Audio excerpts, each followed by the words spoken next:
বলবোটা কি? চলো বাবু মার্কেটে যাই, লিপস্টিক নিতে হবে। হ্যাঁ হ্যাঁ বাবু, চলো, এগুলো তো খুবই জরুরি জিনিস, এগুলো তো নিতেই হবে আজকে অথবা কালকে। তো চলো আজকেই নিয়ে আসি। আরে 199 প্রকার মেকআপ লাগায় এই মেয়েটি।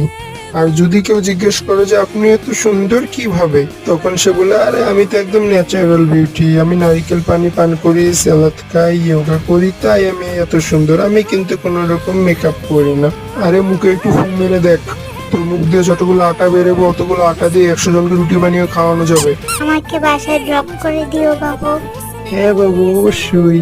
আর পরের বার থেকে গাড়ি নিয়ে এসো না, এটাতে অনেক ঝাঁকি লাগে। আচ্ছা আচ্ছা, ঠিক আছে বাবু, পরের বার থেকে অন্য গাড়ি নিয়ে আসবো, এই গাড়িটা তো খুবই খারাপ। ফোনের এই গাড়িতে ঝাঁকি লাগে, আর যখন রিক্সায় করে কলেজে যেতি তখন ঝাঁকি লাগতো না?